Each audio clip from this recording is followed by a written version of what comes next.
Hey everyone, thank you for joining us for another weekly discussion here at Virtuous. Today, instead of having a normal dialogue between myself and McKenna or one of our special guests like we've done in the past few weeks, we actually want to do something a little bit different. This week, the Responsive Weekly was all focused on how do you really optimize the online giving experience? What should the online giving experience look like in 2020? And how do you make sure that your organization is actually following best practices? So instead of just having an open discussion, what we want to do is share a little bit of the tips and tactics that we've seen work well for online giving pages. We're heading into a season where about 40% of all online giving actually occurs in the next, you know, 80 days or so. And a lot of that giving is going to happen online. There's been a continued increase in the amount of giving that actually takes place online. And we want to make sure that you're set up for success. So we're going to share some of the tips and tactics we've learned through our partners like Raise Donors and Next After, but also what we've seen here at Virtuous as individuals have used Virtuous Giving in our online giving forms to really increase their conversion rates, but also average gift size. For those that are new to the weekly discussions, this is an open forum, so feel free to add your questions or comments or things that you're thinking about as we head into year end related to online giving in the chat pane. We're going to make sure that we cover as many questions as possible in the next 25 or so minutes and really leave you with a lot of practical value. So what I want to do is go ahead and share a presentation we've put together in what we call the online giving playbook. So you should be able to see here, let me pop this up over here. You should be able to see my screen now. And if you do see my screen, please let me know via the chat. That would be really appreciated, just to make sure everybody is seeing what I'm seeing on my end.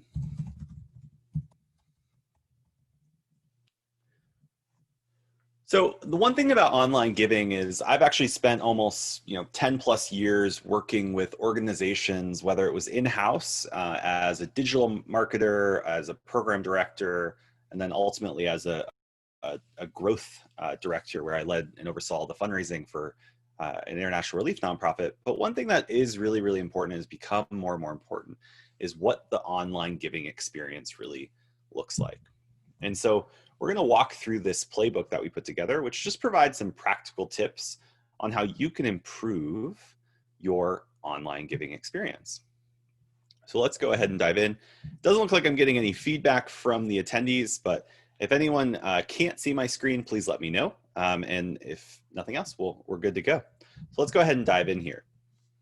So we really have seen here at Virtuous that there's several best practices that can really drive huge increases in giving. And we have this 3-step guide that is vital for getting the most out of your online giving experience. Our team has spent the last 15 years helping nonprofits really maximize this. And the principles in this presentation really represent those big ideas. What are the key things that you can do to make sure that your online giving experience is optimized to really drive the most donations? And what this really focuses on is how do you actually remove friction from the experience while also ensuring that the experience is something that feels delightful or that really aligns with the impact that your organization is having. And so it's not only making it as easy as possible and simple as possible, but it's also about combining that with alignment to your mission. We've talked about this before on the Responsive Weekly, where the key to great donor retention, the key to donor loyalty is actually connecting your supporters to your story. And these 3 steps that we're going to walk through today are aligned with that. How do you make sure that the online giving experience actually still connects and helps build confidence between your supporters and your story? So let's dive into the first one. The thing that is really important when you think about your online giving experience is knowing what's actually happening. And so we highly recommend relying on things like Google Analytics, or if you're a Virtuous customer or considering that, your CRM may also have tracking for your online giving. And what this really does is it helps you understand 4 core monthly metrics. What is the total traffic to your online donation page? what is the conversion rate to your donor, what's the average gift size, and then how many alternative gifts. If you're looking for monthly gifts or one-time gifts, what's the conversion rate really look like? So of 100 new donors that you might acquire through your online giving page, maybe 5 of them became monthly donors. And the reason we want to watch these metrics carefully and why this is step one in maximizing your online giving experience is because it level sets you. It says, hey, what are we doing now? What is the benchmark that we're going to measure success around? And by orienting yourself around these 4 core metrics, you're going to at least get a baseline for where you're at.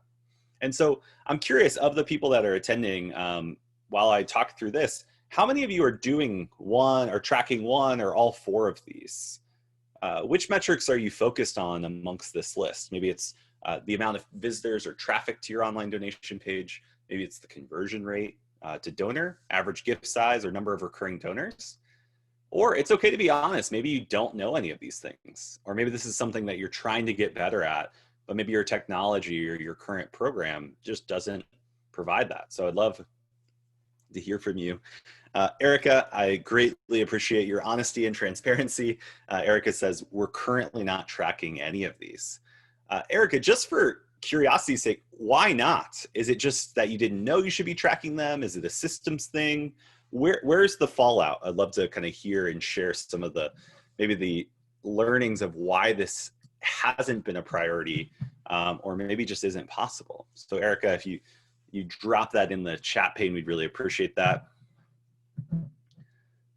Erica says there's too few people wearing too many hats running our nonprofit. So you just described every nonprofit. And I know that's a huge challenge, and I don't make light of that. It's really difficult to be able to level set when you do have such fractured priorities, especially in 2020, when we're all kind of shifting and adapting to this new environment. And so you're not alone, Erica. I know many organizations that we work with here at Virtuous or talk with are in that same boat, but the desire is there. And so even if you don't know all 4 of these, or maybe you only know 1 of them, I think it's still a good starting point. The challenge when you're trying to drive change in any organization is if you don't start with facts or kind of where are we now types of questions to orient everyone around something that is external from maybe an opinion or a bias or a preference, is that you begin to pull people together around a specific thing and say, hey, you know, we're going to work on this together, but we need to make sure that we're measuring this in the right way, you know, and I might be measuring in feet, you might be measuring in apples. Like, we need to make sure that we're aligning on this, and that's the key to focus on this. So this is not a tactic, but this is an essential thing so that the tactics can be more successful in the future. So Erica and others that are on this call, I hope that you'll be able to begin to identify these. I would love to hear others if you've seen success by measuring any of these, or if, again, you're not measuring any of these, similar to what Erica's situation is. I'd love to hear from others on the call today. So that's it. These are the 4 key metrics here. Oops. Step 1 out of the 3 things that we're going to focus on is this idea of you want to create a high-performing giving page. Now, that's easy to say, but the challenge is knowing what that actually means. How do you actually create a high-performing giving page? Like, what do we mean by that? And I know this week in the Responsive Weekly newsletter that we sent out, we provided a few steps that we pulled from our partner at NextAfter on how you can really audit your current giving page and evaluate whether it's a high-performing giving page or not. And so just as to kind of recall these, I'll pull these into the chat pane so everyone can see them. And we'll kind of discuss them here. So the first thing is you want to look for steps that fall flat or turn a generous donor into a little more than a site visitor. You want to make sure that you're looking at how are we pulling or individuals into this experience? Am I able to actually get to the giving page? Ironically, when we ran our study recently with NextAfter on multi-channel fundraising, we actually realized that there was a handful of organizations that we tried to donate to and we couldn't figure it out. And you definitely don't want to leave your donors guessing on how they can give to your organization through a digital environment. You know, we're living in a new world where most people are at home, and you're going to engage people in a digital way more so than you have in prior years. So making sure that you actually walk through that process yourself. How do people make a donation on my website? And doing that yourself, both from a desktop computer, or maybe you're working right now, and your mobile phone. You know, I've always thought it's interesting. I worked at a shoe store, and we'd always come in the back of the shoe store when we were coming into work. And the thing about that is that as employees, we never experience the store in the way that the customer experiences it. So the customers are walking through the mall, they see our window displays, and then they walk in the front door. That was not an experience that any of our staff did on a regular basis, because we always came through the employee entrance and through the back door. And we had a regional manager one time come to us and say, have you been through the front door lately? And we're like, oh yeah, we've like walked up to the front door, we've greeted customers, we've made sure everything's tidy. And they're like, no, have you walked through the mall and into your store lately? And we're like, no. And it's like, well, how do you then know what the experience of the customer is? And he pointed out the fact that there was a part of the window display that was all messed up and mishapped. And the only reason you could see that was if you actually experienced it from the customer's perspective. And we just hadn't done that. And so all of our customers were getting a first impression that showcased that maybe we didn't really care, we were sloppy. And that wasn't because we were sloppy, it's that we just never experienced it from their perspective. And so one thing that I started doing a long time ago is you want to make sure that you go on your mobile phone as well and say, how do I donate? If I was going to try to donate online through our website, how would I do that? What is that experience like?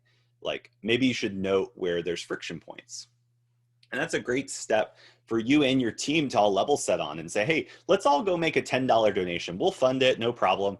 But go try to make a $10 donation on our website, both through the website, on your desktop, and then through the mobile phone. And come back with a report that says, okay, you know, I got confused here.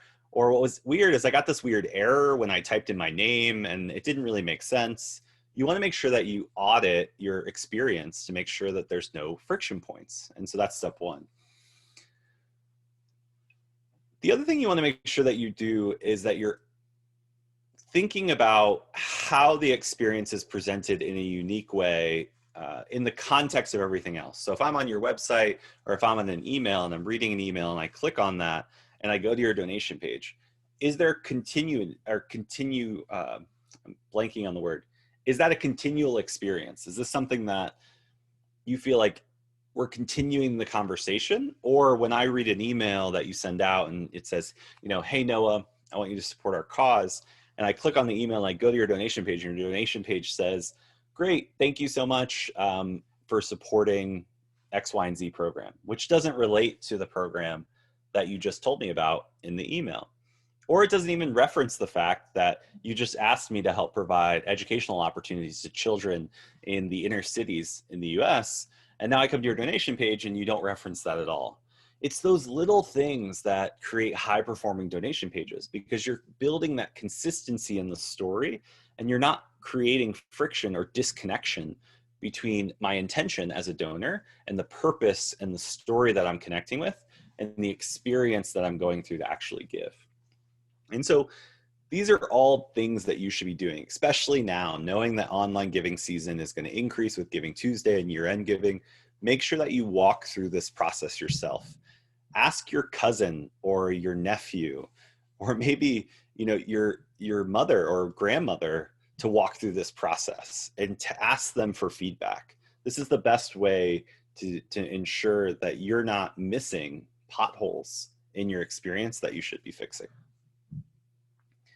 And following these recommendations can really help you increase your conversion rates and your average gift.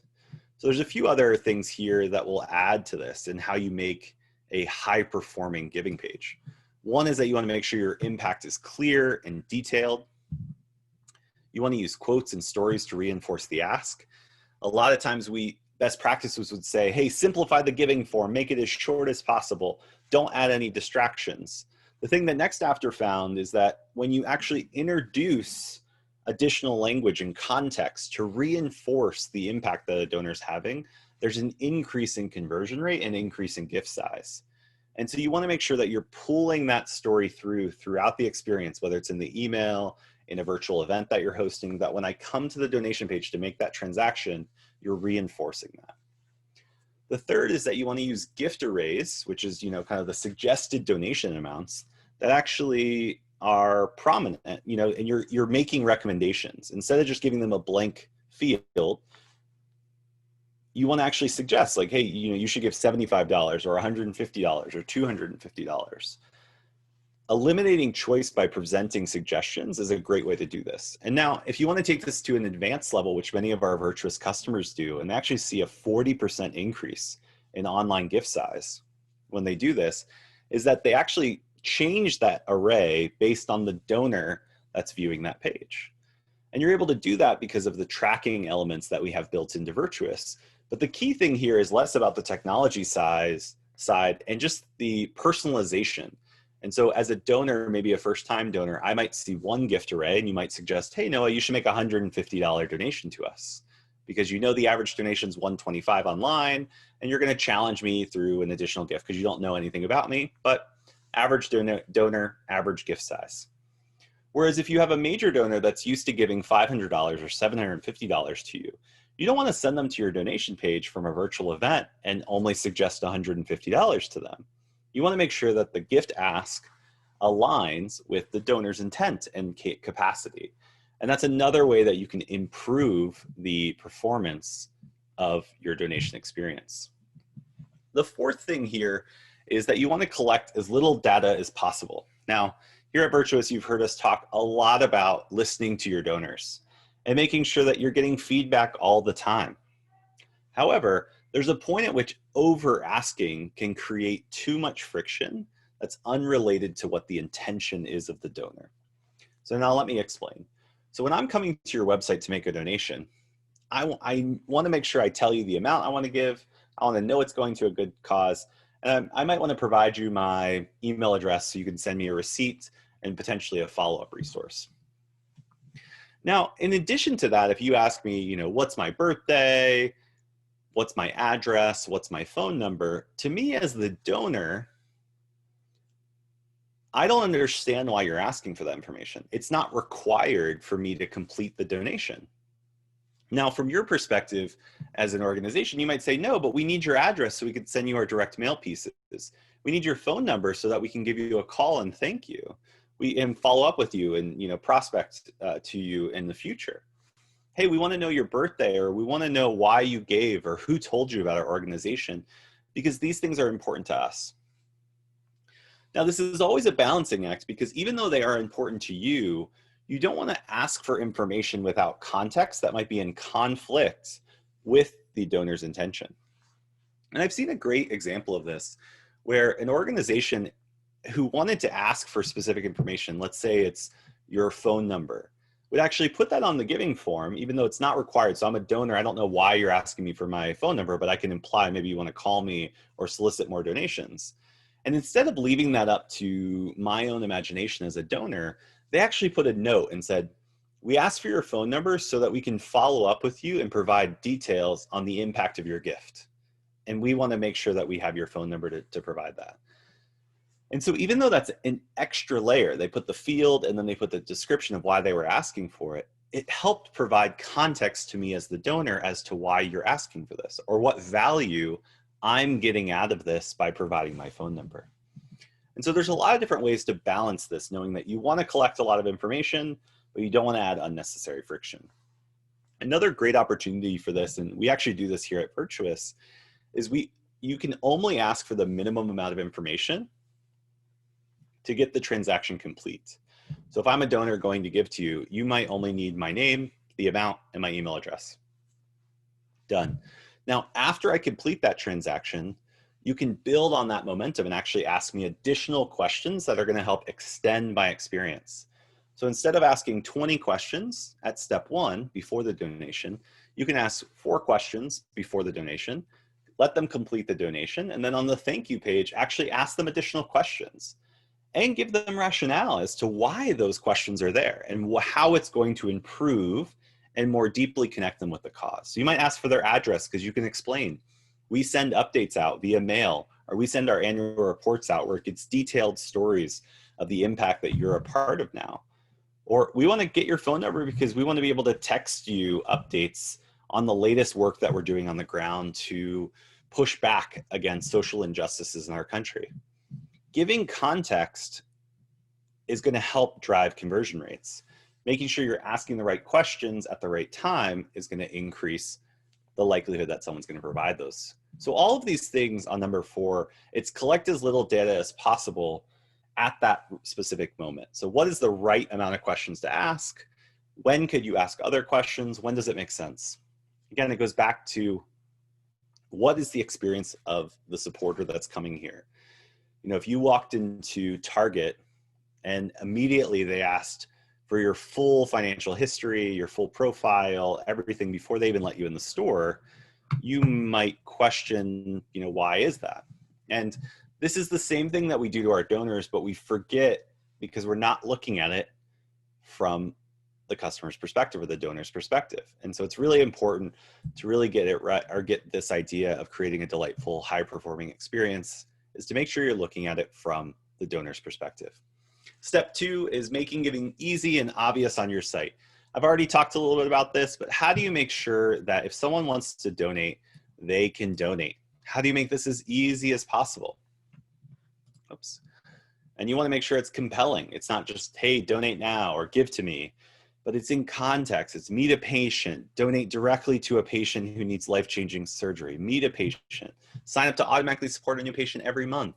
These are ways to drive people in. If you look at this page, there's 4 or 5 ways that you can find your path to a donation.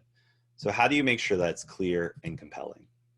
There's a few ways to do this. First is using clear call to actions throughout the site.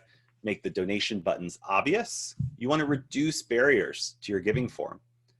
If a visitor clicks donate, they should be taken directly to the donation page. They shouldn't have to go to a sign up page to sign up or get rerouted through some other source. They should get what they expect. If you say, hey, make a donation, they click on that, deliver what they should expect. Make sure those experiences are seamless and look at it from the user's perspective, not your own. The 4th thing here is use a secondary call to action to collect email. A lot of times individuals might not be ready to give to you. And so you always want to provide a secondary call to action. In this case, maybe it's an email address where they give you your email address and you actually follow up with them with more information. You can say, hey, put your email address here so you get a weekly update on everything that's happening around the work that we're doing to push back social inequality and fight for social justice. Now, within that email context, you're going to be able to continue the relationship. And so providing that secondary call to action, again, is going to help increase the overall experience that you have. Now, the 3rd area is use email to drive awareness and urgency. You know, email has become a huge driver of donations for a lot of nonprofits, and you want to make sure that you're using that to your best ability. And so making sure the emails that you send out to supporters are being very clear on how they can get involved, but also using email to follow up. A lot of individuals will come to your website or come to your donation page and not make a donation. More than likely, it's actually the majority of people that come to your website or your donation page will not complete the process. If you have the right tracking mechanisms in place, you're able to follow up with these individuals. And that's really where this 3rd step comes into play. Is you don't want to lose sight of the donation experience and that it is a journey. And so if someone comes to your site, goes to the donation page and doesn't complete it, that's not the end of the journey. You can use email and other methods to actually re-engage them and maybe convert them when the time is right for that supporter. The key here is that accepting a 3 to 5 to 10%, maybe 20% conversion rate is not something you have to do, because that's only measuring success in that one moment in time. But as you and I know, our experience with brands, our experiences with the cause we care about actually is much more in line with a donor journey, an experience over time. And so keeping that in mind when you're thinking about optimizing the online giving experience is really deeply important. So let me share a few examples, but in the meantime, if you have any questions for myself with the few minutes we have left, I'm happy to answer that. I'm also willing, if you drop your donation page into the chat pane and send it to all panelists, I'd be happy to take a look at your donation experience and give you some feedback personally via email. So if you drop your email, or if you drop your email and your donation page link into the chat pane, I will personally take a look at that and send you an email that gives you some feedback on what that experience looks like from my unbiased perspective, and some tips on how you can improve that. So feel free to drop that in the chat pane or any other questions you may have. So here's some sample giving pages that really work. The first is by the Freedom Story. The Freedom Story uses gift arrays that are clear, so they provide a lot of different options on how people can get involved at different levels. The other is they have an employer match, where they provide an additional way for the individual to maximize their gift. They use clear use of funds and missions to reinforce the impact. They have trust indicators at the bottom, so they're showing, hey, we're a trusted organization, and they're reinforcing that throughout this entire experience. Oops. Second one here is Habitat for Humanity. They have 4 clear opportunities to give as you scroll down the page. Their donation button is in the top left colored, and it's colored to draw your attention. They have secondary non-donation CTAs to keep you connected. And they're referring to visitors as you on primary header. So they're making visitors feel like they're already a part of this experience. They realize that when someone comes to their website, it's a one-to-one experience, and they want to make sure that they're communicating to the supporter with that perspective.